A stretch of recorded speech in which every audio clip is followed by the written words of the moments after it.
రోజు రోజుకి గోల్డ్ రేట్లు పెరుగుతున్నాయి. తాకట్లో ఉన్న బంగారానికి వడ్డీలు పెరుగుతున్నాయని టెన్షన్ పడుతున్నారా? కొమ్మూరి గోల్డ్ వచ్చాక ఆ టెన్షనే పోయింది. కొమ్మూరి గోల్డ్. సార్ మీరు ఇందాక చెప్పారు బంగారం పైన కూడా 5% విధించారు. అందుకే ఇప్పుడు ప్రధాని మోదీ గారు కూడా బంగారం కొనొద్దు అని చెప్తున్నారు. అదే కారణం అయి ఉండొచ్చా? ఇది ఏ విధంగా ఇండియన్ ఎకానమీ మీద ప్రభావం చూపించే అవకాశం ఉంది సార్? అంటే బంగారం ప్రపంచంలో బంగారాన్ని దిగుమతి చేసుకున్న దేశాల్లో భారతదేశం అగ్రస్థానాన్ని విపరీతమైన బంగారాన్ని ఇంపోర్ట్ చేసుకుంటారు. ఎందుకంటే ఇక్కడ ఆదాయాలు పెరిగిన వాళ్ళు భూములు అమ్మేవాళ్ళు, రియల్ ఎస్టేట్ వాళ్ళు, వీళ్ళ డబ్బులు ఏంటంటే వాళ్ళు కష్టపడితే వచ్చిన డబ్బులు కాదు. ఇవాళ నేను 1 ఎకరం కొంటాను, అది 1,00,000, అదో సంవత్సరం లోపల 10 లక్షలు అవుతుంది, అది తర్వాత 1 కోటి రూపాయలు అవుతున్నాయి. ఉన్న భూమి అదే, కానీ ఆ భూమి ధర పెరుగుతూ ఉంది. నా దగ్గర 10 ఎకరాల భూమి ఉంది అనుకోండి, 10 లక్షలు, అది 10 కోట్లు అవుతుంది. ఈ 10 కోట్లు ఏం చేయాలి? 10 కోట్లు ఏం చేయాలంటే పెద్ద విల్లా ఉంటాయి, అయినా కూడా ఇంకా ఇదే డబ్బులు ఉంటాయి. కనుక డబ్బుల విలువ పడిపోతుంటది, బంగారం విలువ పెరుగుతుంటది. కనుక వీళ్ళు ఏం చేస్తున్నారు, డబ్బులని బంగారంలో కన్వర్ట్ చేసుకొని దగ్గర పెట్టుకో, బంగారం కడ్డీలు కొనుక్కొని బ్యాంకులను సెక్యూరిటీ దగ్గర ఎక్కడ పెట్టుకుంటున్నారు. ఈ బంగారాన్ని కొనడం అనేది ఏదైతుందో, రూపాయి విలువ పడిపోయినంత కాలం బంగారం విలువ పెరుగుతూనే ఉంటుంది. దాని మీద ఇప్పుడు దానికి తోడుగా మీరు బంగారం నువ్వు 5% ఎప్పుడైతే జిఎస్టీ వేశారో, మీరు ఆహారం మీద 18% వేసే బంగారం మీద 5% మీద పనికిరాని బంగారం మీద. కానీ అది ఆ సెక్షన్ ఎవరైతున్నారు ఇప్పుడు ఈ టీవీ ఛానల్ నడుపుతున్న వాళ్ళు, ఓనర్స్, ఎగ్జిక్యూటివ్స్, వీళ్ళందరూ ఇచ్చే డబ్బులు ఉన్న వాళ్ళే కదా.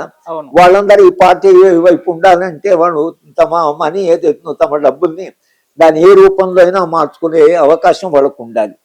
కనుక వాళ్ళు బంగారం కొనుక్కోవాలి కాబట్టి బంగారం మీద ధర తగ్గించాడు. బంగారం మీద నేను అప్పుడే ఆ రోజుల్లో కూడా నేను కామెంట్ చేస్తాను, బంగారం మీద 15% ఏంటి అసలు? బంగారం మీద 20% ఇచ్చినా తప్పలేదు, డబ్బులు ఉన్నవాడే కదా కొంటే కొంటాడు.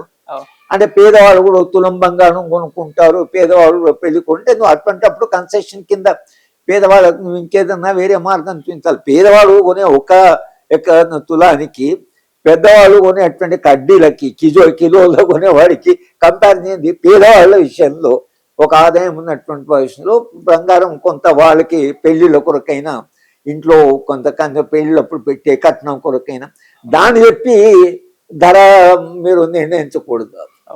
కనుక మొత్తము ఏదైతే సుడిగుండం ఏదైతుందో ఆ సుడిగుండంలో ఉంది దేశం ఇప్పుడు. వస్తుంది సార్, యుద్ధం ఆగితేనే ఇప్పుడు కంట్రోల్లోకి వస్తుందా, లేకుంటే యుద్ధం ఆగితే కొంత రిలీఫ్ వస్తుంది. యుద్ధం ఆగిన తర్వాత కూడా ఈ ట్రంప్ అనేవాడు ఎవడైతున్నాడు, వీడికన్నా కొంత స్టెబిలిటీ వచ్చి వాడి ఆలోచనలో పొద్దున వాడు సాయంత్రం వాడు నోటికి వచ్చింది కాకుండా కొంత వాడు కూడా జాగ్రత్త పడి వాడి దేశం కూడా క్రైసిస్ లో పడుతుంది. కనుక తన దేశం క్రైసిస్ లో పడుతుంది. ఎందుకంటే ఆల్రెడీ యుద్ధాన్ని ఆపమని అమెరికన్ హౌస్ ఆఫ్ కామన్స్ వాళ్ళ లెజిస్లేచర్ పాసే చేసేసి యుద్ధం ఆపమని వీళ్ళు తిడుతున్నాడు. వీళ్ళంతా దేశభక్తులు కాదు, మొత్తం లెజిస్లేచర్ వాళ్ళ పార్లమెంట్ అమెరికన్ కాంగ్రెస్ మొత్తం వాడు దేశద్రోహులు అంటున్నాడు, తానేమో దేశభక్తుల్లా. అదే ఎందుకైనా ఇప్పుడు మన పార్లమెంట్ అన్నట్లు అంతా దేశద్రోహం ఎలా ఉంటుంది అసలు.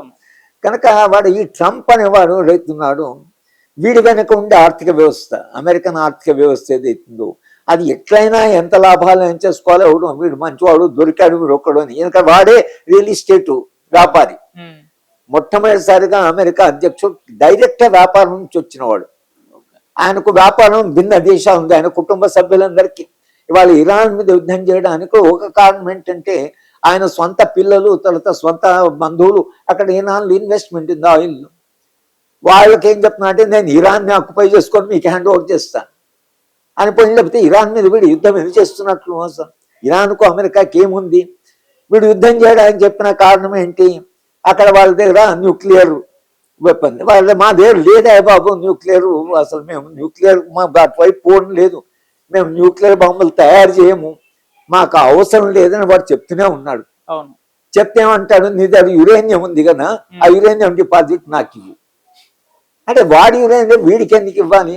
పోనీ వీడు చాలా నమ్మకస్తుడు, అమెరికా శాంతి దూత, వాడి దగ్గర పెట్టుకుంటే ఏం నష్టం లేదు అనేది కాదు కదా. ఎవరైనా ప్రపంచంలో బాంబును వేసిన దేశం ఉంది అమెరికా. జపాన్ మీద బాంబు వేసిన దేశమే. నువ్వు బాంబు వేసిన దేశము, నువ్వు బాంబు వేస్తావని వీడిని అంటున్నావు కదా, నువ్వు బాంబు వేసిన వాడివి కదా.